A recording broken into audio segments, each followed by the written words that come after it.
Good afternoon. I'm trying to block out the window, but I don't seem to be successful at that.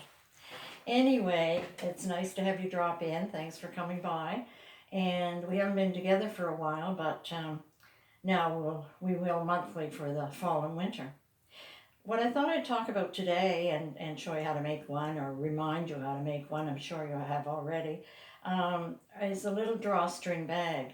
There are several or many patterns for drawstring bags.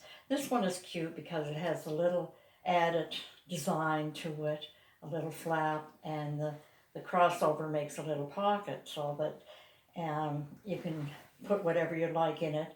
And when you turn it inside out, it's completely finished, so there's no raw edges, and it's cute as can be.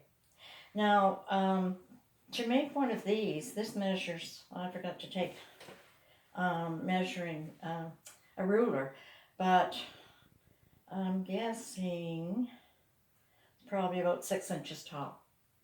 And you start with, for this size, this is also the same size. I made this one with gray on one side and black seashells on the other. I don't recall seeing that many black seashells, but it's just the design.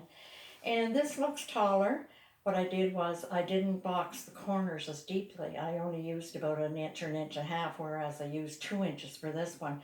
So it took up more space for sitting, and therefore this looks a little taller. And it is, but it's just, I made the thicker corners on this one, the wider corners. Take your 2 pieces of fabric, 17.5 inches each, and of course put them right sides together. Sew a seam 1/4 inch around the perimeter, leaving a space so you can turn it right side out. And when you leave the space, there are a couple of hints I got from different sites.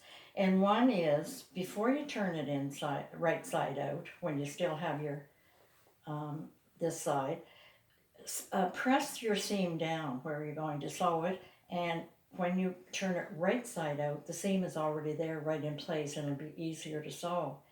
The other one, and you can do the two together, the other one is when you come to stop, instead of back stitching, or you can back stitch, sew right off to the edge of the fabric, come right up to the end, and it makes a little sturdiness there. So when you tuck it in, it gives you a little bit extra sturdiness to hold on to. So you sew around your 17.5 inch square. Make sure it is square, whether it be 17.5, 17, 4, 6, 8, because the way we're going to fold it to make your little flaps and pockets, you need it square or it is very hard to line up. Turn it right side out. Another hint would be, when you go to turn it right side out, this is for any seam, and give it a press. If you just roll it above the seam a bit and press down on the seam, it's as neat and tidy as can be, and it's almost ready. It's almost already pressed when you set it down. So you take your 17.5 inch square for this particular one, and you're going to put your little opening in. So top stitch 1/4 inch, or no, about 1/8 inch, as close as you can get to the edge, as close as you feel comfortable to the edge. And when you do your 1/8 or 1/16 of an inch top stitch, that's going to include your seam, so it'll be included at that point. Then you take a ruler and measure and make a mark. Hold it with your sides out to the side and up and down. With a ruler, you measure the very center. Then, from the center, you go over 4 inches and put a pin in there so you know where the 4 inch mark will be. Go back to your center, go 4 inches this way and put the pin in on both sides, the top and the bottom. I mean both ends. Now, you fold over your first edge at that 4 inch point, fold over the second side at that 4 inch point, and you have your bag started. Now, when you want to fold the top down, because you're going to make a complete little envelope here, when you're folding the top down, I would say leave a little bit. I don't go directly to the bottom fabrics there. I leave a little bit. It's cute to see the little bit of other design that's within it. So if you have a little bit showing, you see the two fabrics. So you fold the top down and you can pin on either end and press it well. Now if you press it well, you don't need to pin or sew at this point, but press it well. Take the center off your the center lengthwise, find the center, measure one end to the other, find the center, and sew a seam across there. That's the seam that makes your little pocket, and it gives you the fold for the bottom. It makes a little bit of sturdiness for the fold for the bottom, and it makes your pocket. So sew the seam across the center. Now on the top and the bottom flaps, you're going to measure from the top 1/4 of an inch, sew across the entire way, measure down 3/4 of an inch from that seam, and sew across. That's the casing for your drawstring. Do the same at the other side. These aren't folded exactly, you're going to see there, because I haven't ironed and I'm just playing with it to give an idea of how to go about it. Measure 1/4 of an inch down and sew your seam, and then 3/4 after that, sew the seam, and you have the casing for each side. That makes your little pocket to put your string or cord or ribbon or the fabric if you want to make a little drawstring off the fabric itself, whatever you feel comfortable doing. When you have your casing sewn, put the pockets towards the inside, fold it in half with the pockets on the inside, and you're going to sew a seam on either side. Leave the top open, sew a seam on either side, and as close to the edge again as you want. Now at this point, if you would like to box your corners, you have your seam there and you have the seam on the bottom, so you're going to measure 1.5 inches or 2 inches and sew across the seam there, and that makes your bottom edge so that you're going to have a boxed bag that it'll sit up. We're still at the point of our purses being, our drawstring bags being inside out. Turn it right side out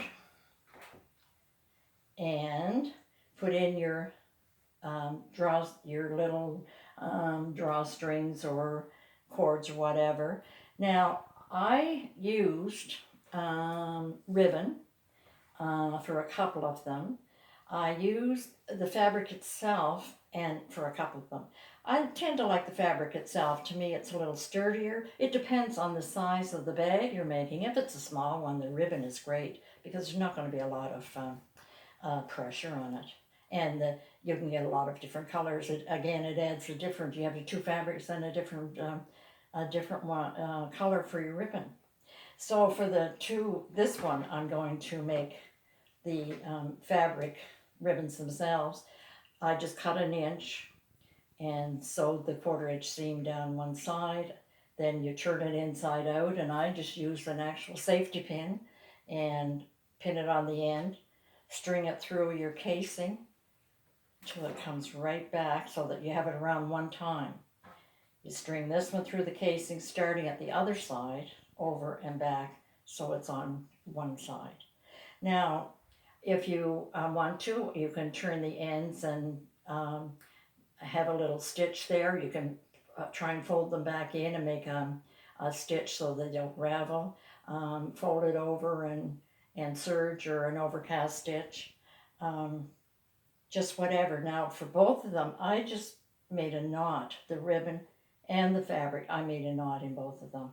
You can decide how you'd like to finish it. Now, once you put your string in, you're ready to go. That was it. And the thing is, because of the way it's folded, it is finished inside. It just looks like it's completely finished, almost like a French seam, but it's your folded sides that are making that nice seam, so you don't have raw edges or you don't have anything sticking up. And it's a great little idea. This is the same size as the beige one. It's just that I haven't done the corners yet. And again, that was 17.5 inches square. So fat quarters are great for this because they're 18 by 22 or thereabouts. They're not always the same size. Fat quarters are great, and then you have a little bit left to make your drawstrings with the other side. But a couple of things to remember: make sure you have contrasting because it makes it more interesting, and the box corners make it more interesting. I made one. I'm going to use it. I thought I would. I'm not sure. Going to use it for putting a knitting project in. So I thought I wanted bigger. So I used 24 inches square. And I don't know that I like it as much. The little ones are cute and serviceable. I use this one for a mug carrier, a mug bag. I go out on Mondays to a sewing group, and I carry a mug and some tea bags in that. I thought this size would be great, and this is 11 square. This would be great for a gift card or a small piece of jewelry or just any small article that you would like, and that it could be your little gift bag, and they can have it for a little bag afterwards. The 11.5 inch. I think it's a great size. That'd be a cute purse for a little girl. And this one, I'm not sure yet, and I don't know why. I think maybe because I don't like the sides not boxed. I think that's it. You don't have to, but that's one thing I do like about the others. And so maybe that's one of the reasons I don't like it. It's completely finished. It looks completely finished, but I think it's the shape, and I think I'll box the sides and put the other string in, and I'll be all set because I'm going to tack this. I might tack it right down, and I can put my pattern or any extra yarn or whatever I want in the front part, and then have the rest for my supplies and my project. So I thought that was pretty cute. You can make them up in a few minutes. Well, I would say give yourself half hour. I don't think it would take you half an hour, but if you really want to be careful about your lining things up, it takes a few extra minutes. That's the other thing. If you're not using the 17.5 inch square, you're not going to have the 4-inch measurements for each side of the center of your like here. So I kind of figured out that, say if this was 12, I would draw the center, and then half of 12 is 6, so I would go in about 5.5, just under half of what the width is. Just go in a little under the width, and you'll see that when you're folded, because you're going almost to the edge, and then do the top, that'll probably be okay. With this one, I think it was 24, so I folded it over. 24 finished. Once I sewed it around, it's 24.5.